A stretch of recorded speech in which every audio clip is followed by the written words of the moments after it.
Zile maneno? Sijasikia chochote kwa sababu yanihusu. Sijaitwa chumbani, sikijua hata chumba cha Harmonize. Haweza kusema hata mimi kwa Harmonize chumbani nishaingia sana. Mwenelewa nishaingia sana ni mwanangu. Njoo chumbani Gigi siku ile iko na mboga naende ni kawaida. It's just part of mtu amechoka amekaa hapa kwenye show siku 3. Una shida naye atoke nje. Mimi niko hivyo nataka njoo chumbani. What are you saying? Basi toka. Hiyo ni utajiri. Jamani kawaida. Mimi nakuita chumbani mtu mzuri utafanya nini? Njoo chumbani tuongee. Na kwa chumbani kwangu unaniambia shida yako unatoka. Si kama nimelala na wewe.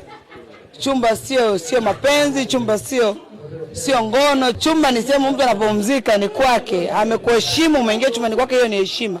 So tungeacha dhania wa Tanzania tukaishi kwenye maisha yetu ya ukweli na kuelewa maneno vizuri.